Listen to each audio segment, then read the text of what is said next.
Hey gang, it's the Squatch Detective Steve Kulls here. Tonight's show sponsor is Coursera. If you're looking to level up your skills or explore a new field, Coursera has you covered. With more than 7,000 courses from top universities and companies, you can learn anything from data science to business, even psychology, at your own pace. Whether you're aiming to advance your career or just learning for fun, Coursera is the place to be. And the best part? Many courses are free to check out, and if you choose to opt for the monthly plan, you've got a 7-day free trial to see if it fits your needs. And for a limited time, you can save 40% off a year's subscription. Follow the link in the show description to start your new education today. Welcome to Squatch-D where the truth is first before all else. Join your hosts, veteran investigator, TV personality, and author Steve Kulls, and from the Kentucky Bigfoot Research Project and the Kentucky Fried Fixes channel, Chris Bennett. Sit back and prepare to take yourself on a journey with the longest-running Bigfoot podcast, Squatch-D. Here are your hosts, Steve and Chris.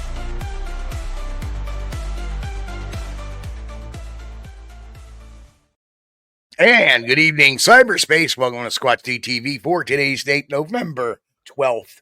2024. I'm your host, your guide, the Squatch Detective Steve Kulls, along with my co-host right down there, Mr. Chris Bennett. Hello, Chris. Good to see you, Steve. Man, I hope everything's going good for you. Everything is going marvelous. Here we are on a Tuesday night for a change. First time we've done a Tuesday show. Yeah, may explain why the chat room isn't so hoppy tonight, is because it's kind of an odd day of the week to be doing a show for us. But like we said, we can't do a show tomorrow, which people got used to it, and we're not doing a show Friday, likely. My guess is that Friday's show won't go down. I won't know till tomorrow, but we will be back on Sunday, of course. So it's getting life back to the new normal for me. Yeah. It might take a week or so to get back on a new groove of the new schedule, but we'll get it figured out. Yeah. Yeah, like I said, my shifts I'll be working, usually kind of like a little bit of the second half of second shift into the first half of third shift, pretty almost. Okay. Well, So, that's not bad. I no, in third, I always like second. I left 3 to 11. That's what hours I had before, but I did work 11 to 7 a lot. Yep. That's a lot of your life goes by quickly when you're working third shift.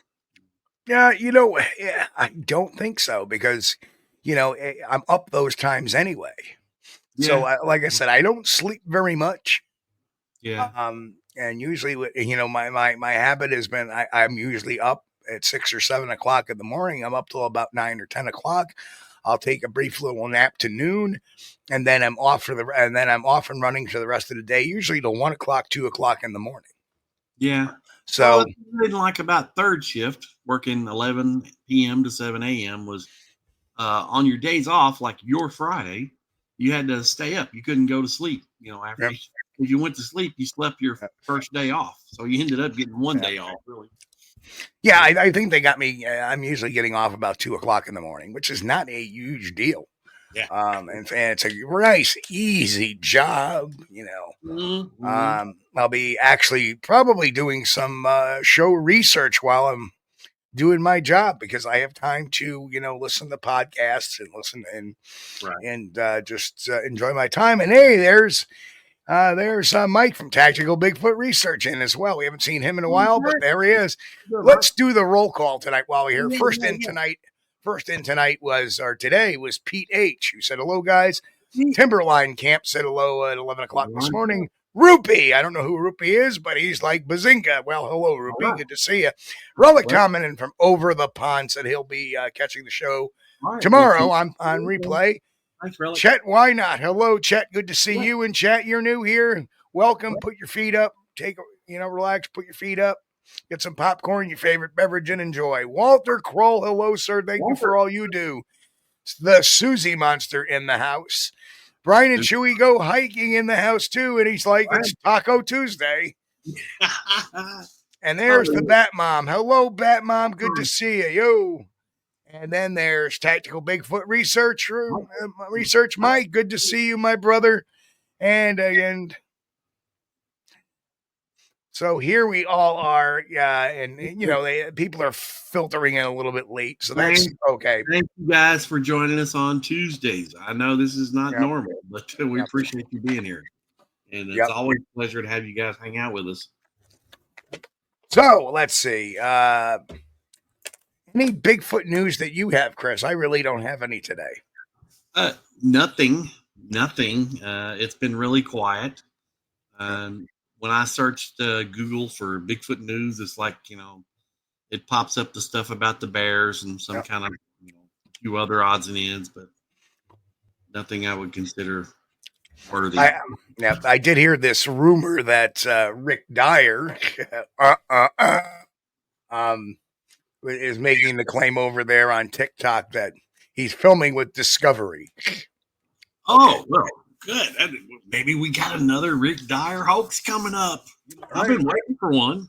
Which, to be honest with you, look at Discovery's record of TV programs.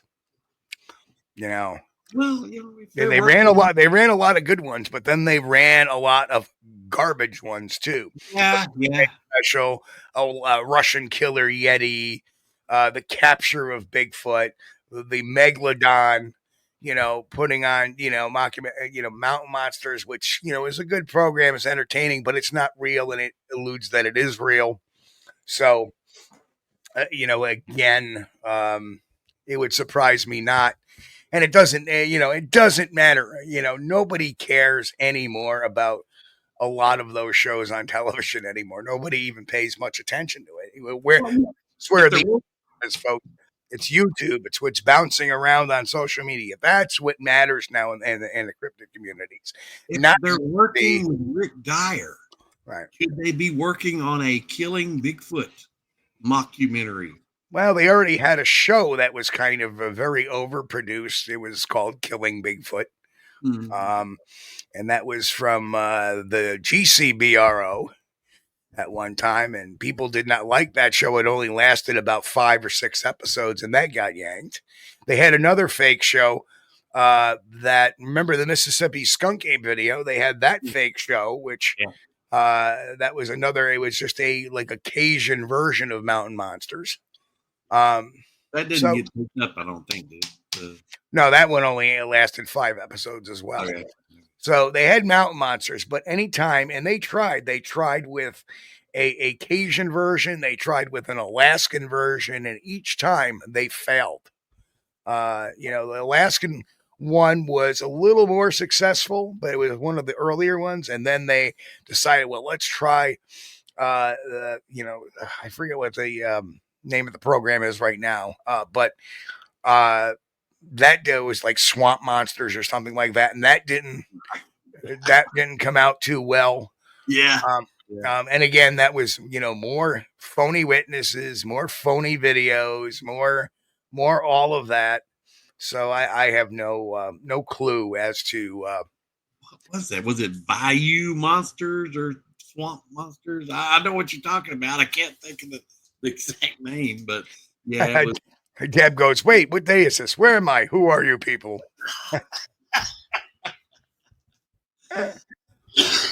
Well, this is Tuesday, but we'll just say it's Wednesday. And of course, there is my notification that I have an unstable connection. I don't. Okay. All right. I don't. But that's okay. So we're going to go sans the graphics today because we're only doing an hour-long show tonight. So, instead of overflowing everything with graphics, there are 5, scientific discoveries. Actually, there's 6, but I wanted to go to 5 because one of the 6 was eDNA, and we've talked a lot here about eDNA and the potential that has for getting the existence of Bigfoot underway. Right. But number 1 is new primate species discoveries. And recent findings show that scientists are still discovering large primates and mammals in remote areas. For instance, in recent years, several new primate species were found in Southeast Asia and the Amazon rainforest, including a new type of TT monkey in Bolivia. And this suggests that even sizable animals can evade detection for long periods, especially in dense forest or rugged terrains. Yes. Now let's expand on let's expand on that a little bit. So, in recent years, scientists have discovered several new primate species in hard-to-reach remote locations. These discoveries remind us that large, intelligent mammals can go undetected by humans for long periods, especially in areas that are dense, rugged, and difficult to explore. Here are just a few examples and insights that highlight this. Number one, the newly identified primate species. In 2020, scientists identified the Popa langur, a new monkey species in Myanmar. This monkey, unknown to science until recently, was hiding in plain sight within forested areas where it blended well with its surroundings. This shows how even moderately large animals can avoid human detection if their habitats are remote or if they blend in with their environment. In Bolivia, a new species of TT monkey was also recently discovered, adding growing list of primates that scientists hadn't documented before. So, and there are reasons for that as well. And we'll eventually get to those reasons. So the very last point is going to be some of the behaviors of primates. Another one is remote habitats shield wildlife from human detection. Many recently discovered primates live in dense forests, mountainous terrains, or isolated regions with limited human activity. This is key because Bigfoot sightings often occur in similarly remote areas like the Pacific Northwest, Appalachian Mountains, and the forests of British Columbia, where few people venture regularly. The inaccessibility of these habitats makes it possible for animals to exist relatively undetected, as they don't frequently cross paths with humans. Dense foliage and rough terrain also make systematic searches challenging, leaving room for hidden creatures to go unnoticed. Right. And that's one of the things too that a lot of skeptics, I think, get wrong. And a lot of people that don't really know the United States, they think it's all a big city. I mean, my wife had that impression when she first came here. She thought it was going to be like one big city, but only I think about 15%. Now it's been a year or two since I've read this. So about 15% of the United States is settled in urban areas. So the remaining 85% would be wilderness. Right. Unsettled, open territory. So you Right. got to realize the United States is not just a small little place in the world. It's pretty big. Yep. We have so many new people back in chat. I see Angel Nolan's there. Of course, Mrs. Trackway. Air Force One is in the house as well. Love that name. Love that name. And Air Force One is a member of our channel too. So welcome. So I love that. I love that handle, Air Force One. Oh no, I got a sneeze coming up, I think. Go on, get it out of your system. Now that you're thinking about it, it won't happen. Oh, there it was. Yep, it did. All right, that's better.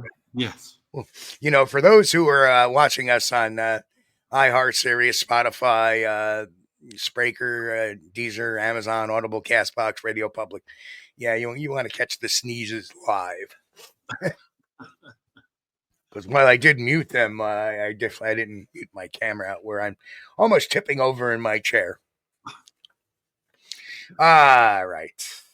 But there's still a lot of places out there where a hairy primate could be hanging out, and we wouldn't know it.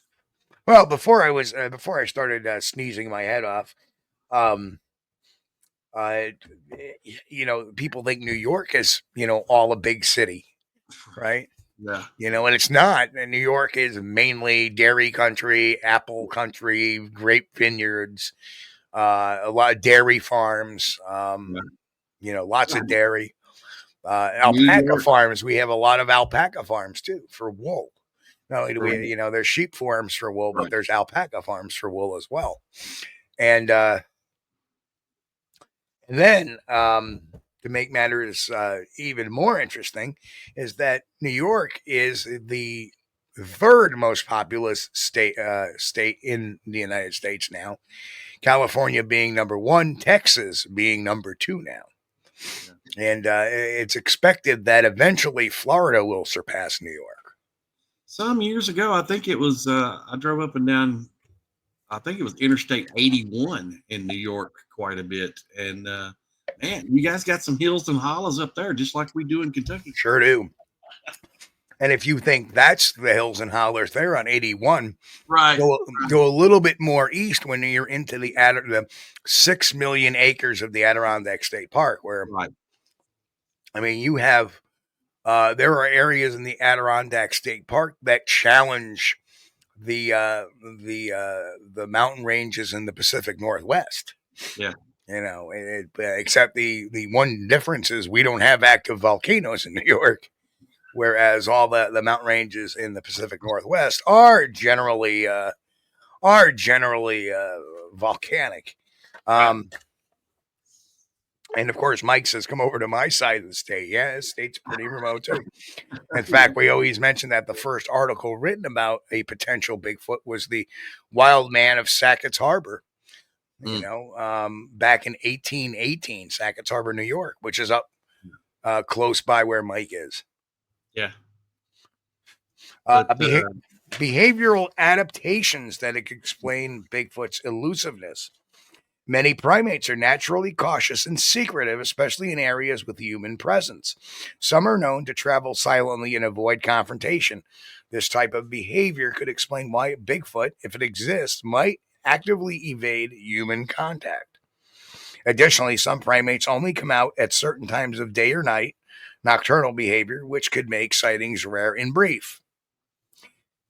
So, and the implications for cryptozoology are these discoveries highlight that even today, not all large terrestrial animals have been documented. The fact that scientists are finding new relatively large primates lends credibility to the possibility of other unknown primates like Bigfoot existing in remote habitats. If new primates are being discovered, it's not impossible that a creature like Bigfoot could exist in parts of North America, especially if it has evolved to avoid human detection. And we've always said that that's been their number one defense, is to avoid human detection. Right. So now we're getting in. Go ahead, Chris. I'm just saying that was one of the skeptics' arguments that we've already discovered all the big stuff. The only thing is left is stuff, maybe a few bugs in the Amazon and maybe some species of fish in the deep trenches of the ocean. But that's not true at all. No, not at all. We're still discovering relatively large primates. Correct. On a regular basis. So that's interesting. So and this one threw you for a loop. Our next topic is genetic discoveries and DNA dark matter. And Chris was like, whoa, what's that? Yeah. So advances on me. Yes. Advances in genetics are revealing dark matter DNA, which doesn't match any known species. Some DNA samples collected in remote forests have had unusual sequences that don't match known animals in the region, although it's not conclusive enough to identify a new species. This DNA analysis method in the future could identify unique genetic material from unknown primate-like species. So let's get a little bit into that a little bit deeper. See, that got me. This genetic DNA dark matter. Okay, that was a new term that was sprung on me.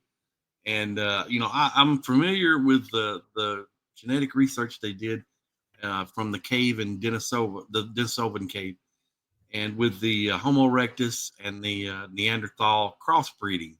Yep.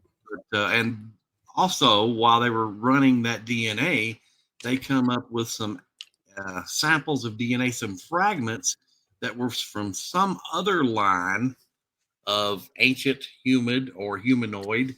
Yeah, other hominid. Yep. Yeah, we don't have any record of yet. Right. So absolutely, there's something else out there that we haven't discovered yet. Correct. Yeah, absolutely. And it's not angel DNA. No.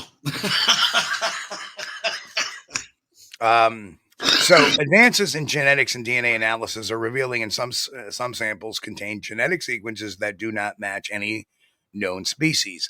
This dark matter DNA, mysterious unmatched sequences, is an exciting development in the search for new or unknown life forms, including potentially undiscovered primates. What is dark matter DNA? Well, the term genetic dark matter refers to segments of DNA that cannot be matched to any known species and are extensive genetic databases. While our databases are vast, they're far from complete. This means that DNA sequences found in nature may sometimes remain unidentified, especially when they come from rare or unclassified species. Right. These unidentified sequences can occasionally be discovered in remote locations, suggesting the presence of undiscovered species. For cryptozoologists, dark matter DNA represents a promising frontier, as it suggests that unknown creatures could exist right in our midst, eluding traditional scientific identification. Right. So, Lori Gibbs says, "Okay, I was wondering about Neanderthal." He said, "I'm on the right track." Yes, Lori, you are.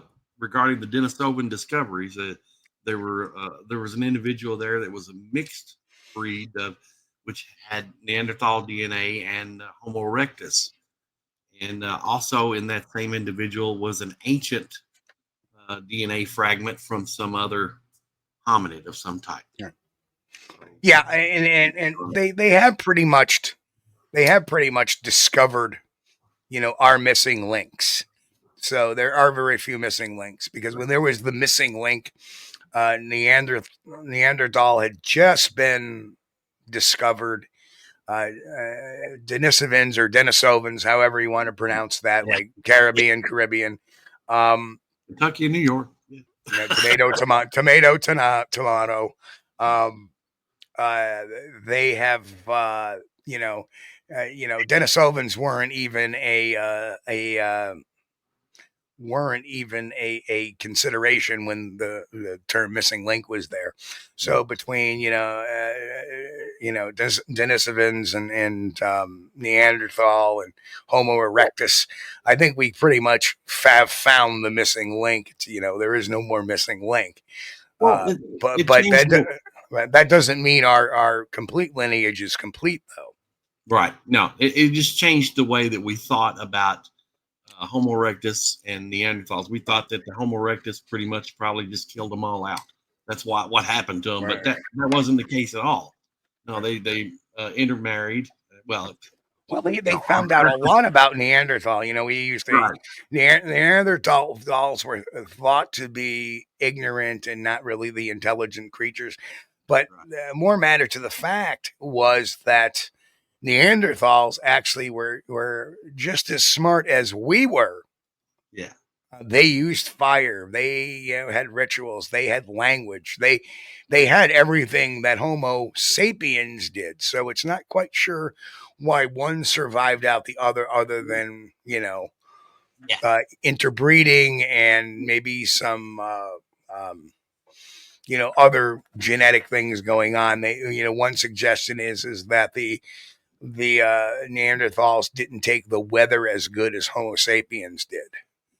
So and I use the term intermarried as a polite term. I don't mean to imply that they had some sort of social social customs that involve marriage or anything like that, but they got together. That's right. The main point. They got together. Yeah. Anyway, I got me a prom date. Dude, she looks like a Neanderthal. Yeah. Yeah. What do you call speed dating in Kentucky? A family reunion. Family reunion. You're awful, man. Just kidding. We usually say that about Schoharie County in New York. Oh Lord. So it's hot. Okay, so here we go. In mysterious DNA samples in remote regions, in recent years, researchers have found DNA sequences in wilderness regions that didn't match any known local animals. Some of these samples were taken from remote forest caves or mountain regions, locations often associated with Bigfoot sightings, believe it or not. Such findings are important because they demonstrate that we may still be missing key genetic information about our life forms living in these hard-to-access regions. It's conceivable that samples collected in Bigfoot hotspots could yield similar mysterious sequences potentially linked to a species not yet recognized by science. And then there's the cases of unidentified primates in DNA analysis. Sometimes unusual DNA sequences that hint at an unknown primate have been found. One notable case is the Sykes study in 2014, where geneticist Brian Sykes collected hair samples from alleged Bigfoot sightings. Although most samples matched known animals, a few had unusual traits that couldn't be definitively linked to any known species. Okay, this isn't conclusive evidence for Bigfoot, but it demonstrates the potential for DNA analysis to reveal unusual genetic markers. With advances in genetic science, especially in cataloging and comparing sequences, we may someday be able to identify unknown primate DNA that doesn't match anything currently in our records. And Lori Gibbs says, have you watched the documentary on a Russian woman who looked like a Neanderthal? Yes, that was the story of Zena. And Zena... Very good. They actually did DNA tests on her son, Quid. And it turned out that Zena was actually of African descent, because Quib was 50% African descent DNA. So Zena may have actually just been a story that kind of so the DNA. So here's the DNA of Zena, a woman captured in 19th century Abkhazia, who sparked local legends of an ape woman, has intrigued scientists. Professor Brian Sykes of Oxford University analyzed her son Quit's DNA and found that Zena was genetically 100% African, but her DNA profile and features didn't match any known African groups of her time.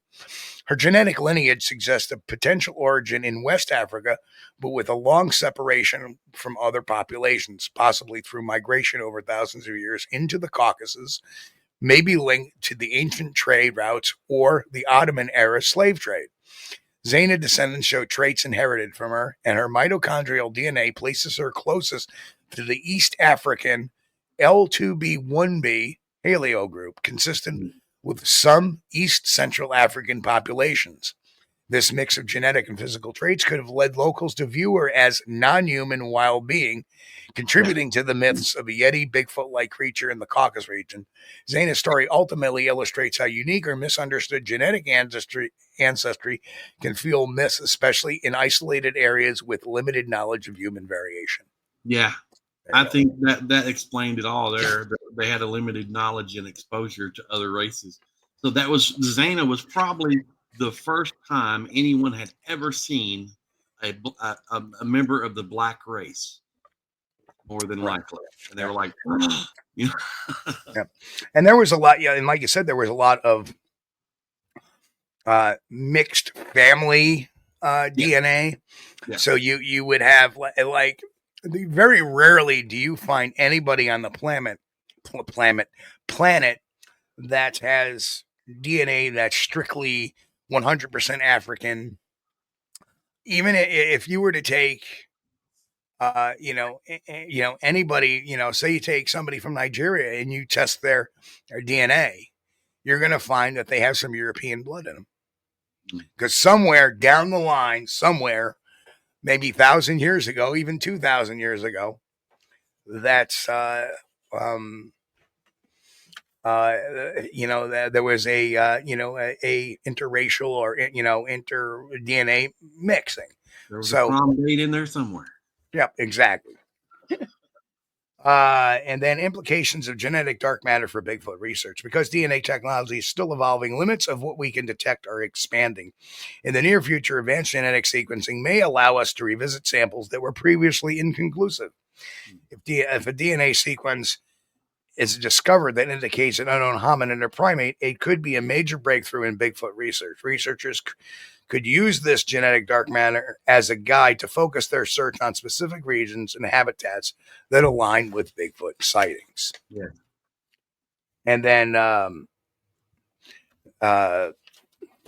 It's most of the samples that came back as non-human primate, a lot of times they always kick back to, well, we think it may have been a contamination issue where the DNA was contaminated when it was collected, which is why you always want to collect DNA in the right manner. And if you'll go to squatchdetective.com, there's the Squatch-D University there that will explain. It's still up in its teeth about collecting DNA. Yeah, how to collect a DNA sample. Yeah, we have a brief description of DNA, and then new frontiers with metagenomics, and that's commonly what we refer to as eDNA. Metagenomics is a technique that sequences DNA from from environmental samples such as soil, water, or air, and can identify all genetic material present without needing physical specimens.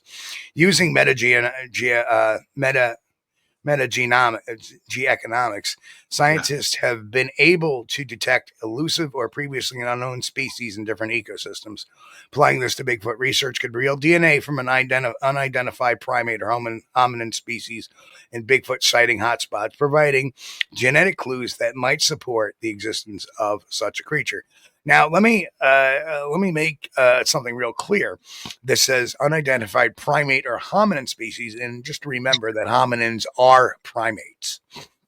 So, and that's because they're alluding here or splitting that just because something is a primate may not make it a hominin. So they're leaving that open that Bigfoot may not be a hominin. That's why they say primate or hominin, which is the next kind of.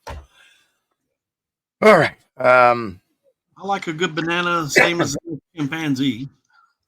So ancient hominin relics and Denisovans or Denisovans. Mm-hmm. Mm-hmm. So in the past decade, significant discoveries about ancient hominins, early human-like species, including Denisovans, have shifted our understanding of human evolution. Evidence suggests that multiple hominin species, each with unique physical traits, coexisted and interbred with early humans. These findings open up the possibility that a close relative of modern humans could still exist undetected in remote regions. And this is really interesting. So who were the Denisovans or Denisovans? They were an extinct species of archaic human, closely related to both Neanderthals and modern humans. They were first identified in 2010 through a few bone fragments found in Denisova Cave in Siberia.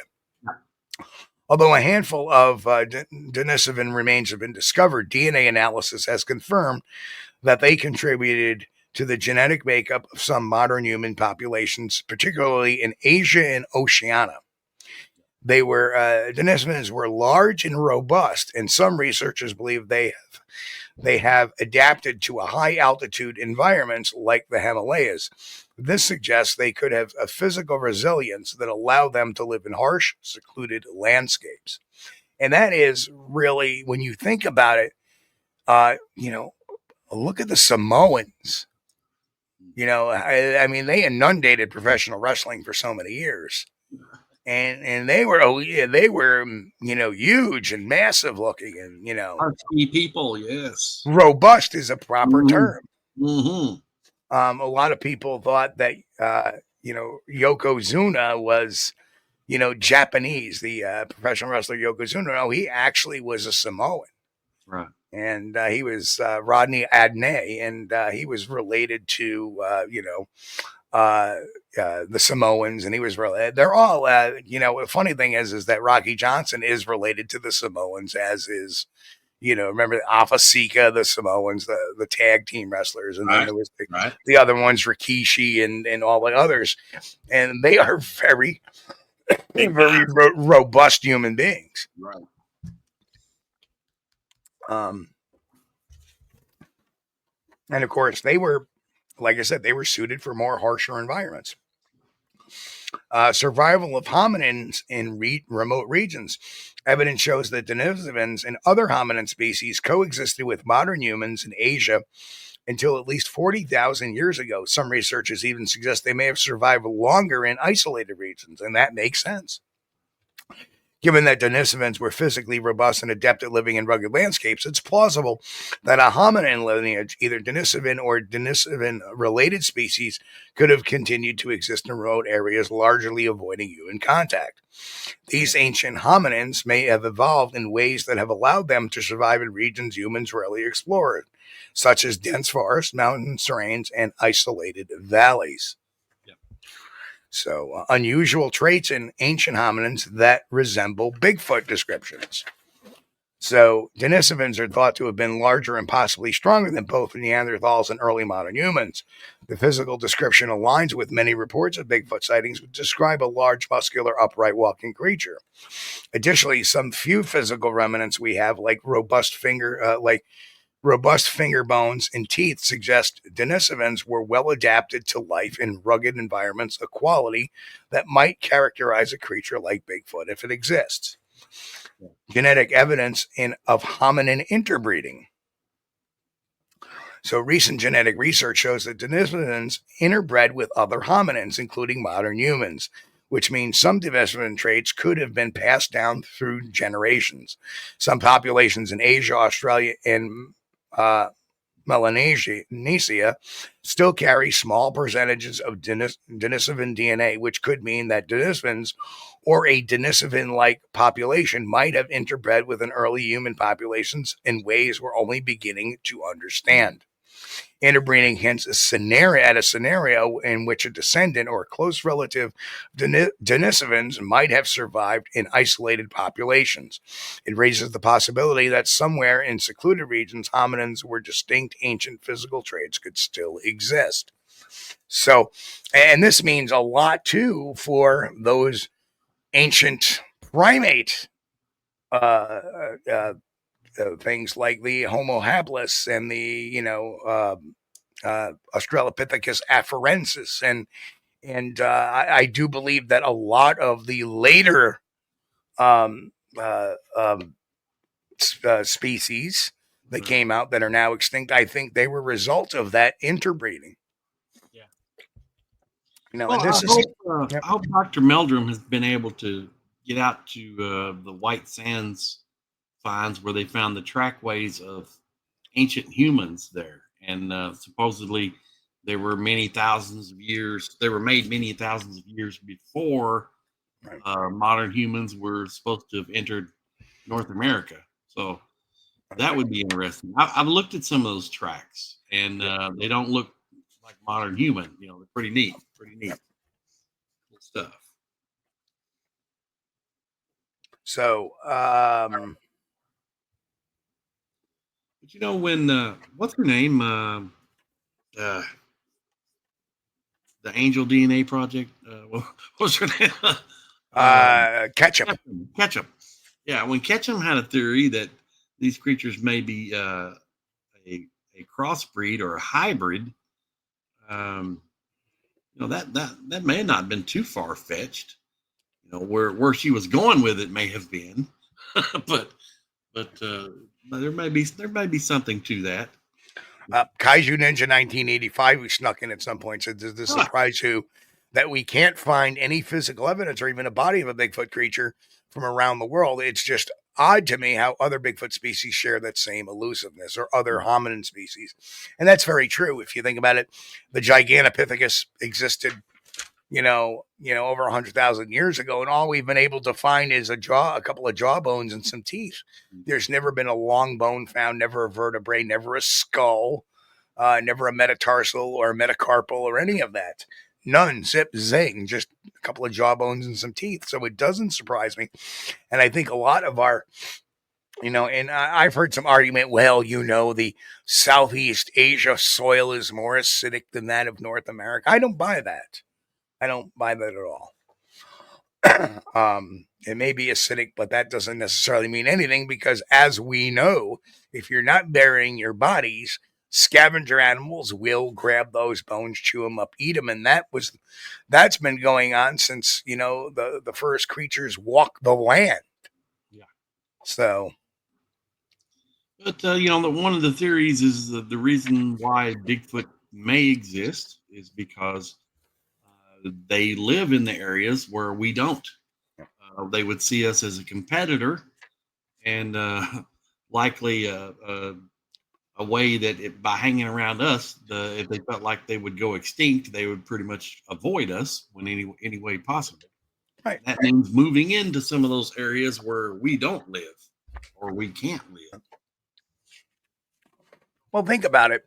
Would you want to move in an area that's populated with a lot of baboons or a lot of chimpanzees or a lot? No, you wouldn't. Probably Because not. because they tend to cause a lot of damage to things that we make, you know. You want to live in an area with a lot of bears. Right. Baboons are notoriously nasty. And they will grab things out of your hands and run off with them. And now, you know, one of the things I would love to do is go up to Alaska and maybe camp out for a month or two and, you know, dig around in the streams, pan for some gold, catch some fish. But because of the bear situation up there, you know, that's just, I don't really feel like dealing with that.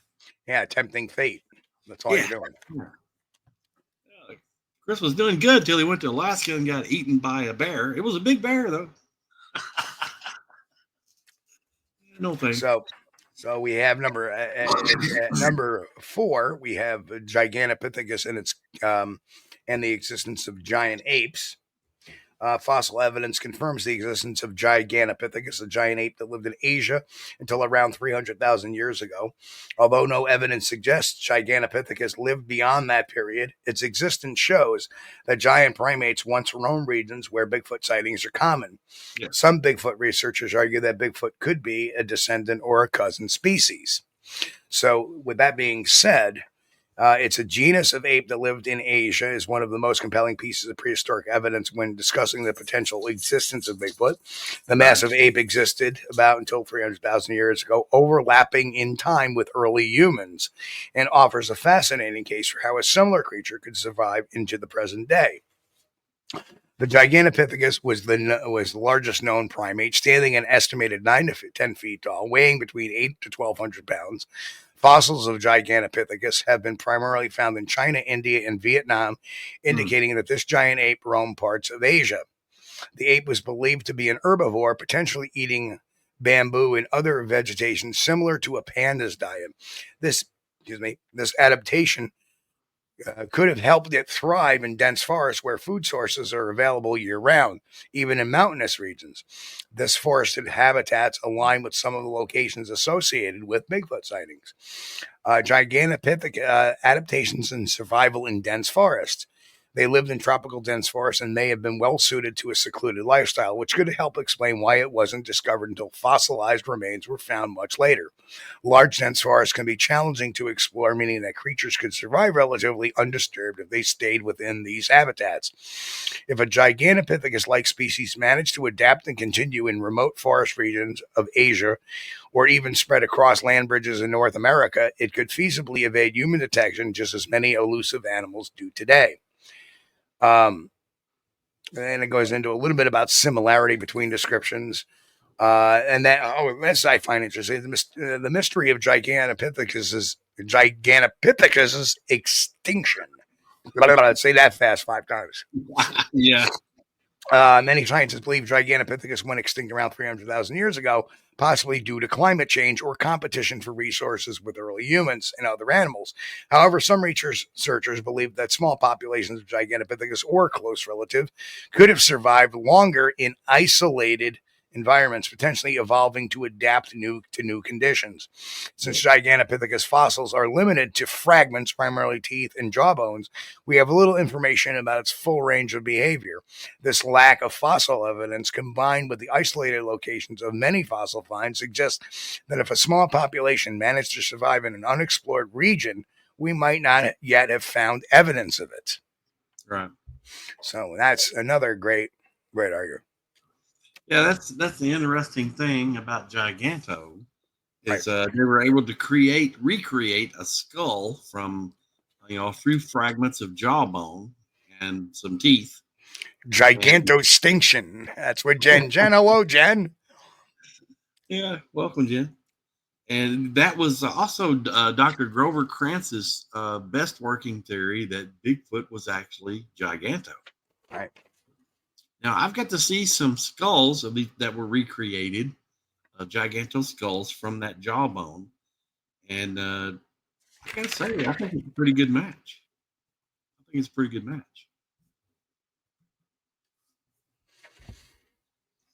Oh, yes. Kaiju Ninja, 1985. Do you think Bigfoot is related to Giganto? I do. There is a good possibility. And like I said, it could be a cousin. Could be, not necessarily a. There may be a few, few little curves there to get to a Bigfoot. For example, we believe Bigfoot to be an herbivore or an omnivore, whereas Giganto is believed and we would know that because we have the teeth. It was an herbivore. We have no reason to believe that likely if it was an herbivore, then probably it foraged during the daytime. But who's to say? We don't have anything to say whether or not it had a tapetum lucidum. Of course, we don't know in reality if any prehistoric animal has a tapetum lucidum because the eyes, are the first to decay and go bye-bye. Yep. So, for all we know, the Denisovans could have had tapetum lucidums. We just don't know. That we can't tell by fossil evidence. So who knows? So it's a possibility. It remains within range. So behavioral evidence from known primates and its relevance to Bigfoot is the final one. Mm-hmm. And research on known primates such as gorillas, chimpanzees, orangutans, and other great apes has uncovered behaviors that might help explain Bigfoot sightings and accounts of its elusive nature. By examining how these primates live, interact, and avoid humans, we gain insight to how a creature like Bigfoot could theoretically survive in remote areas with minimal human contact. Where have I heard that before? Yeah. Yes, I've been doing work on that for the last 14 years. Right. Shyness and avoidance of human. Many primates, especially in the wild, tend to be extremely cautious around humans. For instance, gorillas in Africa and orangutans in the jungles of Borneo and Sumatra are known to be elusive and avoid human interaction whenever possible. Orangutans in particular are known for their solitary and cautious behavior, rarely venturing out of dense forests. They stay hidden with the large canopy, often high above human reach or sight. If Bigfoot shares similar behavior, this could explain why it's so difficult to spot and study. This tendency to avoid humans suggests that if Bigfoot exists, it may have similar instincts, allowing it to stay hidden by being acutely aware of its surroundings and potential of human presence. Right. Nocturnal and crepuscular behavior. Many primates exhibit nocturnal or activity at night, or crepuscular behavior, active at dawn and dusk behavior, particularly in areas where they're threatened by predators or human disturbance.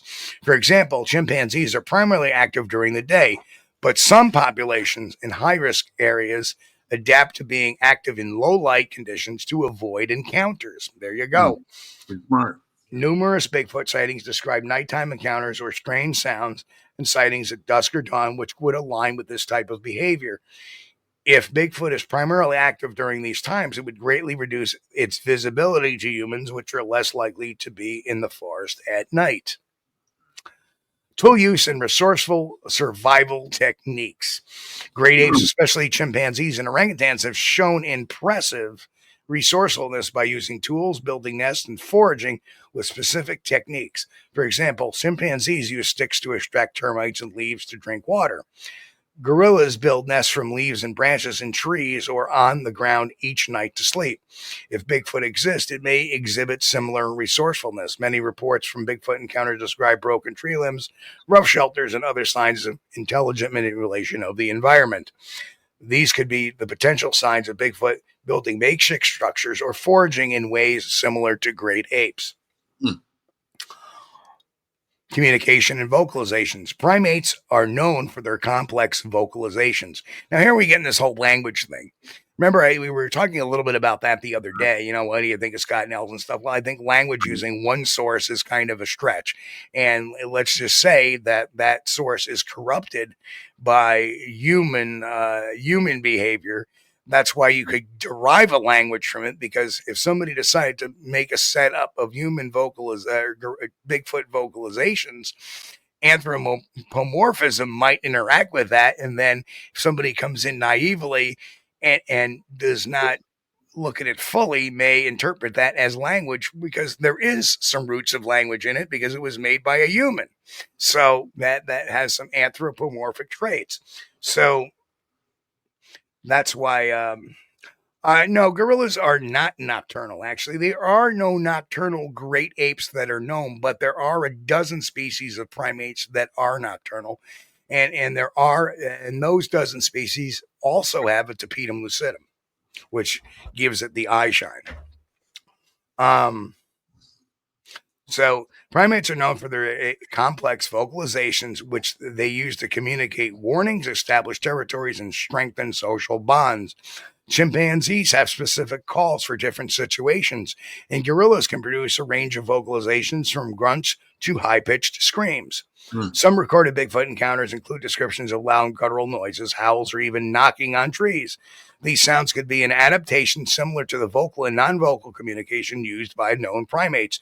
Tree knocking, for instance, could be a form of communication over long distances, as it is among chimpanzees, who use loud noises to signal their presence. There you go. Right. Stealth and camouflage in dense forests. Many primates have evolved to blend into their environment for protection. Gorillas, for instance, have dark muted fur color, hair color actually, that helps them stay hidden in forest shadows. Orangutans' reddish-brown hair blends in with the forest canopy in Southeast Asia. Reports of Bigfoot often describe a creature with dark brown or black hair, which would serve as an effective camouflage in forested or mountainous regions. Combined with stealthy, cautious movement, Bigfoot could easily remain hidden from view, especially in areas with thick vegetation. Humans, we just go out and buy camo. Yeah. Seasonal migration and adaptation to changing environments. Some primates, such as certain groups of chimpanzees, orangutans, and mountain gorillas, adapt their behaviors based on seasonal changes, including food availability and temperature.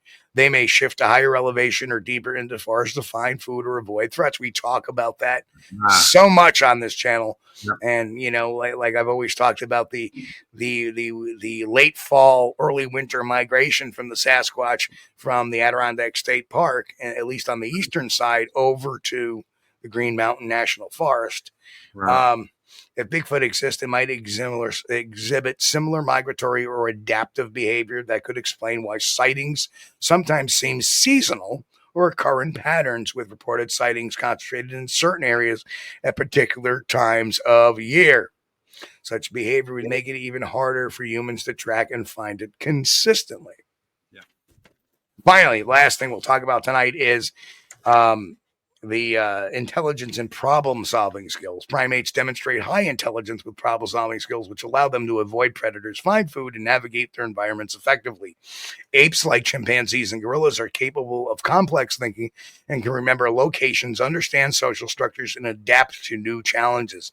A Bigfoot has similar cognitive abilities, and sightings have shown that it has. Its intelligence could enable it to recognize human threats, use strategic pathways, and hide in places humans rarely explore. So studying the behavior of known primates provides a plausible framework for how a creature like Bigfoot may live undetected. Traits such as human avoidance, nocturnal activity, tool use, stealth, seasonal migration, and intelligence all could contribute to the creature's ability to survive unseen in remote areas. These behavioral parallels with great apes offer a compelling case for the potential existence of elusive, intelligent, and highly adapted creature like Bigfoot in dense forest and mountainous terrains. And again, you know, what would Sasquatch do talks a lot about some of the living structure and right. behavior. And this is what I've been saying for the last, 14 years. Yeah. Or actually, yeah, 14 years, 15 years, when I started going down this path. So, You're gonna try to learn about a unknown primate. Start by learning all you can about known primates. And the thing is, some of these woo people will say, well, Bigfoot's a person. Bigfoot's a human being. Well, guess what? If you believe in that, then primate behavior becomes important too, because we, Homo sapiens, are primates as well. So that's why primate behavior is for everybody, and for whatever reason, you have these anthropomorphic people or anthropocentric people that say, "There ain't no stinking ape. We're apes. We're all related." Yeah, it's a good idea to recognize what a home range is and how it's set up and the particular areas they have for behavior. And I think Steve covered that very well. And what would Sasquatch do? Right. So, yeah, it's always been a very interesting thing of mine. Well, folks, we are almost at the end of the show. Chris, you want to do your thing, and we'll, I just want to say this. Hang tight. We won't be here. I don't think we'll be here this Friday. I will find out tomorrow. I'll be making some announcement sometime on Thursday whether or not we're going to have a Friday show. I'll put that in the community tab, just to let everybody know. Wow, it has been really a whirlwind. 9 months, 8 months, whatever it's been. It's now November. I went out in March. It's now been November. So a little over 8 months. I've been sitting on the sidelines to the work world. And,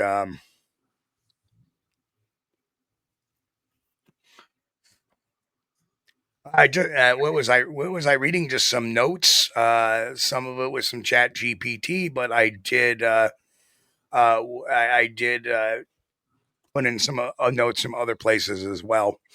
For example, we never did show this guy, which is the monkey that was found in Myanmar. We didn't show that guy out there, but there he is, cute little fella.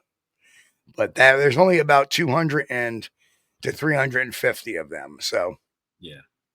He's a lot better looking guy than those snub nose monkeys they found. Those snub nose monkeys are kind of creepy. And understand, folks, too. And I appreciate everybody saying that. I'm glad you're back in health. I am, but if there's an underlying issue that the treatment I have had has made me right now pain free from the condition I have. That probably will return in a year to 2 years. So I have to be very present and omnipresent of what's going on with my pain thresholds. A little bit of physical therapy kind of makes me stretch out a little bit, and I'm able to move my head.